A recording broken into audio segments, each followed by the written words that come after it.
Well, good afternoon and welcome to Ferris State University's Admitted Student Live. My name is Jason Dede. I'm an Assistant Director of Admissions. I thank you for joining us today. Please note we'll be recording this presentation and we ask that you mute your audio until you're asking some questions.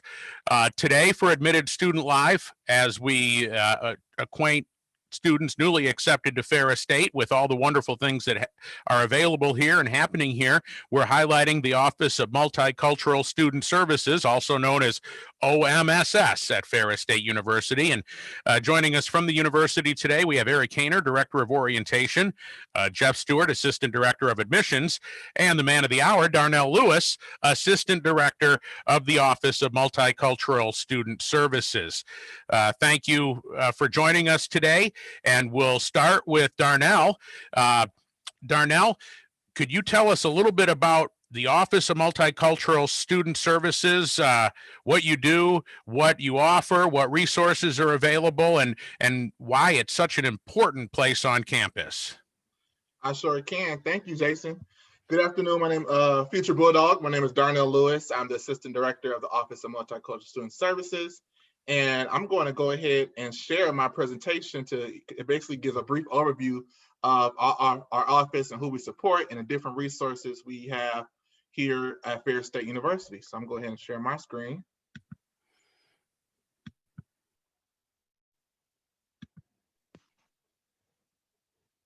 Okay, I think we should be good. Okay, so again, my name is Darnell Lewis, and I represent Office of Multicultural Student Services, or OMSS for short, OMSS for short. And we like to say it's your home away from home. So our office supports our students of color and our first generation students. It was started back in 1986 for basically help students grow and achieve and graduate these students from these particular populations. So OMSS promotes the intellectual understanding and appreciation of diversity, inclusion, and social justice by creating opportunities for learning and engagement for our campus community. In addition, the OMSS supports the transition, retention, and graduation of multicultural students who identify as Asian, Black, Latinx, and Native American by providing the following 5 pillars of success: advocacy, leadership development, mentorship, cultural awareness, and college access. And I will get into some of those pillars in the next few slides. So who we are, and we was founded in 1986 as the Office of Minority Student Affairs by Raymond Gant, and we was renamed in 2008 as the Office of Multicultural Student Services, OMSS. And our aim is to create a welcoming and supportive environment for students of underrepresented backgrounds. We're located in Flight in the FSU library, and we offer a safe space, your home away from home, where students are encouraged to come and connect with our staff, get acquainted with our many multicultural student organizations, our RSOs, utilize the computer stations in our lobby, or just relax in between classes, play cards, hang out with friends. It's your space. Some of our programs that I'm going to get into today to touch base on are 2 of our leadership development programs: Towers, Teaching Others What Establishes Real Success; the Black Male Empowerment Network, B-Men, that's another leadership development program; and our pre-college programming, which is the Michigan Gear Up. Gear Up stands for Gaining Early Awareness and Readiness for Undergraduate Programs. So Towers, that's our nice little Towers logo. So Towers is a leadership development program that promotes multicultural student engagement, learning, and development. So it's geared towards first and second year students, and students that participate have the opportunity to participate in interactive discussions, engage in leadership development activities, connect with a network of student leaders, and receive support to assist with student life and academics. And one of the supports that we have in place is we have an OMSS academic achievement plan. And that plan basically is to help you identify your goals for the semester, your academic goals and your personal goals for the semester, and help you come up with some action items so you can achieve those goals for that semester. So that's something that we do, a part of our Towers program. We bring in guest speakers that touch on leadership topics and how to succeed as a first-gen student or or related to students of color and what and different challenges you may have, but how to overcome those challenges. So we offer a lot of support for our students in this first year, second year program. And here are some of our different events we had. Definitely back when we was pre-COVID in person. Can't wait to get back to that. Hopefully eventually soon. So there's social events, there's different leadership opportunities and leadership skills programming. So it's a really great program to get involved in as a first year student. Next, we have our BMEN, which is the Black Male Empowerment Network. So BMEN is a program similar to our towers. The focus is development and success of our Black male students at Ferris State University. So students who participate will be granted a variety of free opportunities to develop academically, professionally, socially, and culturally. So here are some pictures from pre-COVID from several BMEN events and different leadership activities and social events and different programs we have that's geared for our Black men on campus. We want to see them achieve and graduate and do some great things in this world. So we definitely spend a lot of time with them and helping them be the best they can be. Hey, Darnell, at this, I see that we have someone who has joined us here, and I'd like to introduce them and welcome them. Also, the director of the Office of Multicultural Student Services, Dr. Matthew Cheney, has joined us as well. Thanks for joining us, Dr. Cheney. Oh, you're on mute. I said, thank you so very much. It's so good to be here. I didn't think I was going to be able to make it, but I was able to, so it's wonderful. Excellent. Well, Darnell was just kind of touching on some of the opportunities and groups here. So sorry to interrupt, Darnell. We'll get back hearing about this and look forward to hearing from you and Dr. Cheney throughout our show today. All right. So moving on, we have our pre-college initiative, our program called Gear Up. And again, Gear Up stands for Gaining Early Awareness and Readiness for Undergraduate Programs. And the Gear Up's mission is to provide an opportunity for underrepresented students to discover firsthand the potential of a college education. The program usually starts with in the middle school age, 6th, 7th grade, and it sticks with that same cohort of young students until 12th grade, and I believe actually now to the first year of college. And the program offers students knowledge and skills they need to complete high school and prepare themselves for admission, for college admission, and also to prepare them to succeed and graduate from college. The Gear Up is one of my babies. I was a Gear Up student leader when I attended the University of Michigan, so I'm very familiar and a proud alum, a mentor of this program. Our service areas include Baldwin Community Schools, Big Rapids Public Schools, Morley-Stanwood, Muskegon Public, and Muskegon Heights. And as a student, you can get involved and become a college positive volunteer. And basically those are our student mentors for our middle and high school young folks. So you will help develop workshops, you will help participate in student panels, you will help facilitate college tours on campus. And so as you can see, we have some pictures from, we did a budget workshop, I think last February, where students came in from Muskegon Heights and they were able to do a budget simulation to see what it was like to be an adult. And they had some assistance with that simulation program from our CPVs, our college positive volunteers. And after that, we had a student panel where students were able to ask questions on the bottom left hand of your screen, ask questions to our student leaders, and they basically kind of have a nice little Q&A panel. So in the past, what we've done too with Gear Up is that we've done tutoring in the schools that we serve, in the school districts that we serve. We've also done SAT prep with some of the school districts to try in an effort to increase the participation in the students' SAT scores, which we really did. And we had great results in the Baldwin School District when we provided SAT prep services. And again, like just to piggyback with Mr. Lewis said, the Gear Up, Gaining Early Awareness and Readiness for Undergraduate Programs, the initiative is designed to create a college-going culture the student population that we serve. And so we not only work with the students in our cohort, but we also educate and work with the students' parents as well. And so that's a unique feature of Gear Up, and I think is a huge part of why Gear Up is a successful pre-college initiative.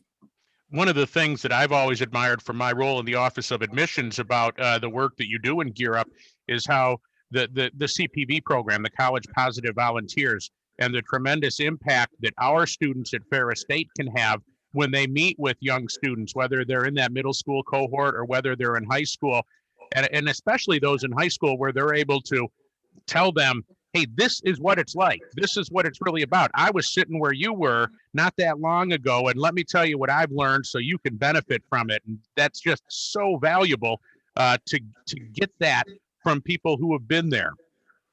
Absolutely, Jason. And we've always said, students, especially college age students or high school age students, very seldom do they want to hear from us to a degree. They want to hear from their peers. And they receive those conversations and those messages from their peers, I think, a little bit better than they do from us, from faculty and staff, because like you say, they want to know what it's like firsthand to be a college student. And so we always try to put our college students, our CPVs, out front to engage in those interactions with potential students. And how rewarding is it for our students, the CPVs, when they realize the impact that they've made? Maybe a student they see the next year on campus at Ferris or a couple years down the road. That's got to be tremendously rewarding and really validating the work that they put in. Absolutely.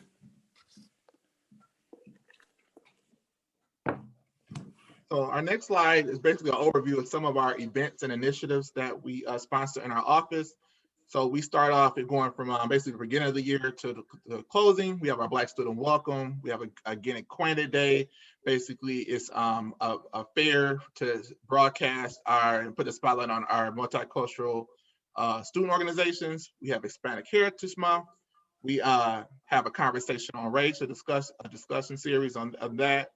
They have American Heritage Month, Dr. MLK, and right now we have Black History, and the list goes on.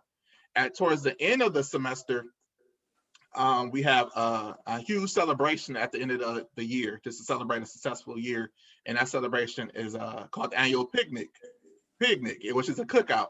And that usually takes place out on campus, and it's a good time with the DJ and food, and the student orgs and the Greek orgs are out there. So this is a really nice touch and final celebration for a nice school year, a successful school year. And we also we conclude the year with the Multicultural Graduate Recognition Program that recognizes our students of color. So I wanted to include one of our current events that's going on right now is our Black History Month. We just started Black History Month, and we have several events going on this month. Really, some really engaging, some fun events, some engaging events, very informative. And we're sponsoring these events with several of the departments on campus. And so these are also open to our Ferris community and Big Rapids community as well. And right now, all of our programming is virtual. In the future, we do hope to get back to doing in person when it's safe to do so. And Darnell, you touched on something there that I wonder if you or Matt could expound on a little bit, and that's that the Office of Multicultural Student Services isn't just for students who identify as multicultural, and a lot of the events you hold bring a real broad and diverse audience. And maybe you can talk a little bit about the impact that your events have on students who are not students of color, as you know, they're learning about other people at these events, and maybe you could share some of the takeaways from that. You want me to jump in first, Darnell, and then you can take it, Dr. China. I don't want to take over your presentation. No, you're fine. We tag team. Jason, you make an excellent point. All of our events that we sponsor throughout the academic school year, whether it's Hispanic Heritage Month, which is September 15th through October 15th, Native American History Month in November. Of course, we just concluded our MLK events in January, and then now it's Black History Month. Next month in March, it'll be Women's History Month. And then April is Asian Awareness Month, so on and so forth. So we sponsor activities. Those are the traditional cultural celebrations that we sponsor through our office each and every year. And all those events are open to everyone.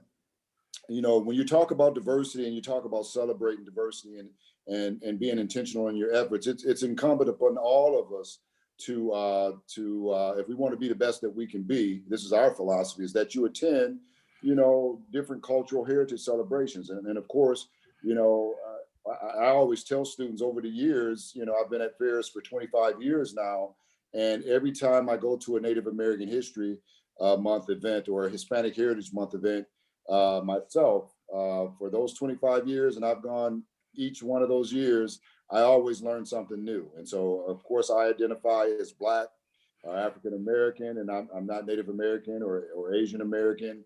And so when I go to those events, it's important. I always learn something. And so we tell students, when you graduate, you're going to go out into a workforce that's going to be very, very diverse. And so having these opportunities while you're on campus to go see speakers, you know, regarding different cultural heritage celebrations is going to benefit you, because it's highly unlikely when you get your first job after you graduate, you're going to work alongside of someone that may be different from you. And then you can reflect back on your college days at Ferris and say, hey, you know, I learned something about, you know, this person's culture because I was able to attend some of these events that were sponsored by the Office of Multicultural Student Services. So it's very, very important as our society becomes more and more diverse each and every day, each and every year, that we step outside our comfort zone and engage in cultural events and activities that we may not even identify with, but it's important for our growth and development that we partake of those events.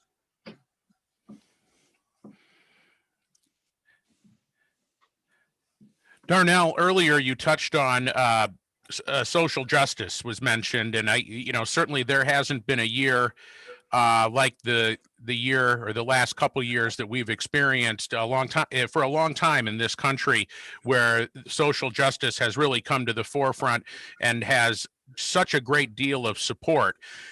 Can you talk about how that's manifesting through your office and here at Ferris State University?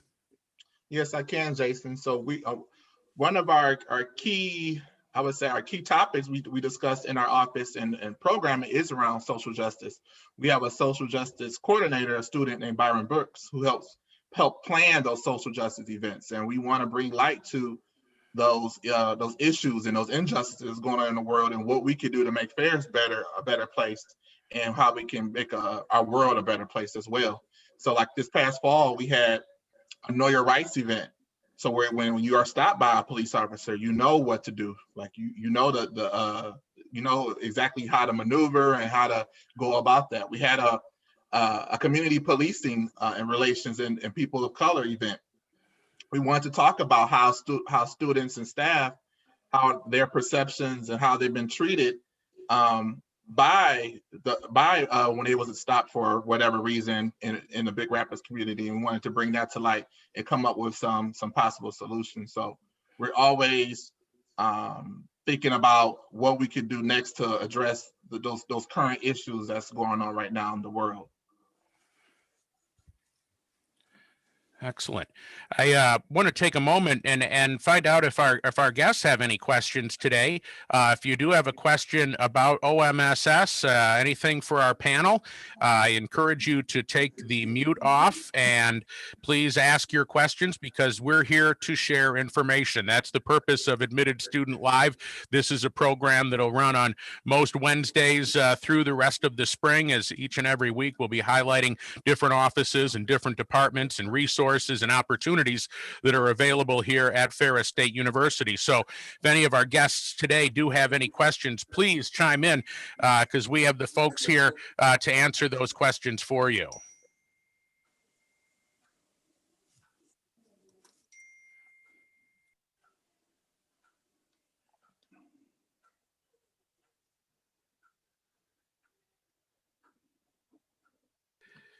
we'll go ahead and hold on. There doesn't seem to be any questions right now, but Darnell, I know I kind of interjected right in the midst of your presentation, so we'll let you get back into that there and talk more about OMSS. All right, no problem, Jason. Actually, we're at the end of the PowerPoint, but definitely we'll have room for Q&A if people have any questions. So here's our contact information. Again, we located in Flight, which is the FSU Library, 1010 Campus Drive. Please follow us on social media, on Facebook, Twitter, Snapchat, Instagram at FSU OMSS. And that's where you'll find all of our up-to-date events. And we share a lot of resources on campus and different resources that's going on in the community that we believe that'll benefit our students. So please follow us at FSU OMSS and take a look at our website, ferris.edu/OMSS. And since this program, Admitted Student Live, is targeted at new students coming here to Ferris State University, I guess what we really need to talk about is how can a new student get involved at your office? And I guess we should probably phrase this in a non-COVID period, keep our fingers crossed that by the time we're in business this fall with the fall class of 2021, we'll be able to meet in person again. So how does someone get involved and engaged with the different groups and organizations in OMSS? Well, this fall, I plan to be, our office will be at the move-in days. There's an information alley. So right when we're trying to catch students first years, right when they're moving in and they're registering and they, going through that process. And our office and Center for Latino Studies and other offices will be out there.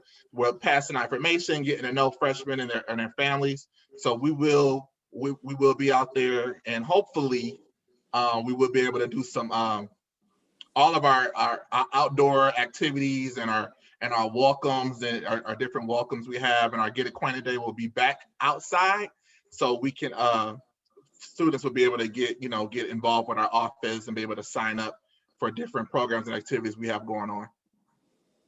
And again, so conveniently located right in Flight, the library here on campus. Could you touch a little bit, either one of you, about how valuable the involvement with the student organizations and through your office can be as it relates to things like scholarships and additional opportunities?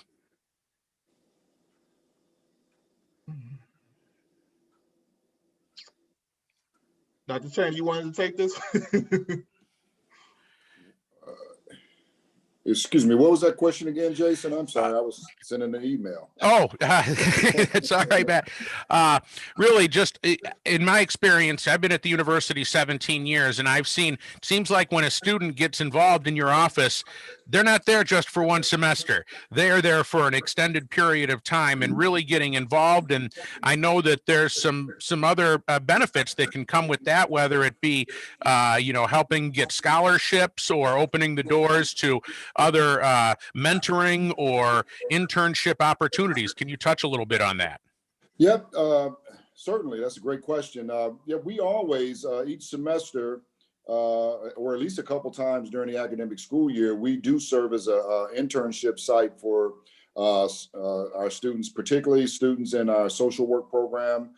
We've hired social work interns. We currently have a psychology intern that's working for us right now. And so, yeah, there's opportunities to fulfill your internship obligations to your academic program through our office. In addition, we administer several scholarships that students that utilize our office, that utilize our services, can apply for. One would be the Diudi Book Scholarship. There's another one called the Robert F. Williams Scholarship. One's called the Academic Opportunity Scholarship. Students can seek more information about those scholarships on our scholarship portal through the Office of Financial Aid. And each of those scholarships, there's a requirement that students, if they want to receive that scholarship, once they go through the application process, that they have to have some connection and participate in some of the activities that we sponsor through our office. And so we do offer, and then also we offer a fellowship that I administer through the office. It's funded by the state. King Chavez Parks KCP Future Faculty Fellowship Program, and that's for graduate students. So if you're in pursuit of a master's degree, I can potentially award you up to $20,000. If you're in pursuit of a master's degree, if you meet the requirements of the fellowship, and if you're in pursuit of a doctorate, a doctoral degree, I can give you up to, I can possibly award you up to $35,000 if you're in pursuit of a doctoral degree, if you meet the requirements. And so there's several, neat, like scholarships and fellowships that we offer, and we're just here to try to support students and try to encourage students to be successful. Gentlemen, how important is engagement when a student gets here in terms of success academically and success post-graduation? If you had to encapsulate what that really means, getting engaged and getting involved, how important is that? That's an excellent question, Jason. And I always encourage students, and Jarnell, I'm sorry, you can jump in after me, but it's most important. I tell students all the time, getting involved outside the classroom, your co-curricular experiences and activities are tremendously important, because it builds those soft skills, those transferable skills that you need when you go out into the workforce. And so getting involved with an RSO, a registered student organization, developing some leadership skills is a part of your degree. It's just not going to class and going back to your residence hall or apartment. That's not good enough to say, hey, I'm a college student and that's all I'm doing. If you want to get the fullness of your college experience and your college education and the fullness of whatever it is that you're majoring in, your co-curricular experiences are a big part of that. So developing those skills, developing those leadership skills are very, very important to your college experience. Darnell, did you, there we go. Were you going to add to that? Yeah, I was add to that. Definitely, and taking advantage of your resources on campus, the support resources for class. We have the Academic Literacy Center. They offer the tutoring, taking advantage of your professor, office hours, mentors. You utilize us. We're here to support. So if you need, I always tell students, like, I like to write papers. If you don't need someone to help review or another set of eyes as a professional to look over a paper, it wouldn't hurt. Like, shoot me an email and then we'll work it out. So just utilizing your resources, participating in cultural events, stepping out your comfort zone, increasing your cultural competency, learning about diversity and inclusion. Terrific. At this time, let's make a call again to our guests to see if there are any questions or if they're seeking any additional information. Questions from our guests today? You guys have been really comprehensive. All right. Well, it doesn't sound like it. Anything else that Dr. Cheney or Darnell that we haven't touched on that you really think it's important for new students to Ferris State to know about the university and the Office of Multicultural Student Services?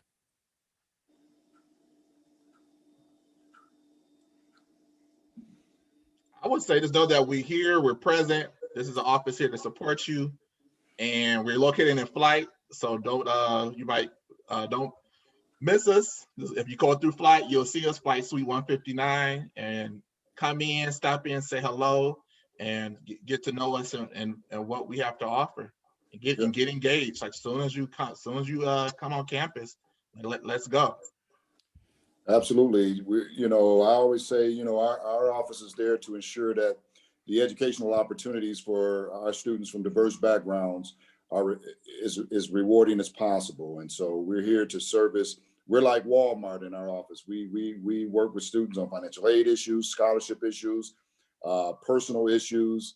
If they're having issues where they're feeling marginalized, whether it's on campus in general or in the classroom, we're here to help resolve those issues. We're here to try to remove any barriers that may exist in order for our students to be successful. And so we enjoy what we do. We're a high octane office, and we're passionate about mentoring and serving students. And so yeah, I want to encourage, any student to frequent our office, get to know our office, and we're going to try to encourage and try to ensure that student is successful.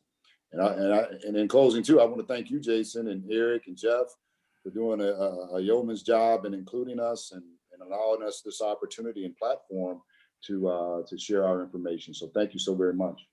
Yes, thank you.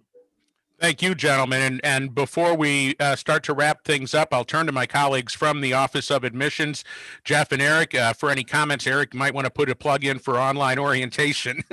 You know me, Jason. Yep. So for any students on this call here, feel free to, at your earliest convenience, go to ferris.edu/orientation. You can also find a link for it right on the Ferris homepage. But your next steps are to go to through the online orientation. There's a bunch of information on there, not only about Ferris and even about the Office of Multicultural Student Services, but the next steps of the platform will tell you everything you need to do to become a student here at Ferris, how to sign up for housing, complete FERPA, choose your meal plan, how you're going to sign up for classes. That's really the next step for you after you've been accepted in becoming a Bulldog here in the fall. So at any point, if you have any questions as well, you can feel free to reach out via email, either our general office, or you can reach out to me directly, Eric Hainer at ferris.edu, and I'd be happy to help you get through orientation. So thank you for being here today. And thank you, Matt and Darnell, as well for presenting to our students. And Jeff, I know we've been working on the office here trying to make sure all of our newly admitted students have been reviewing their financial aid award packages. So maybe you could just touch on that a little bit.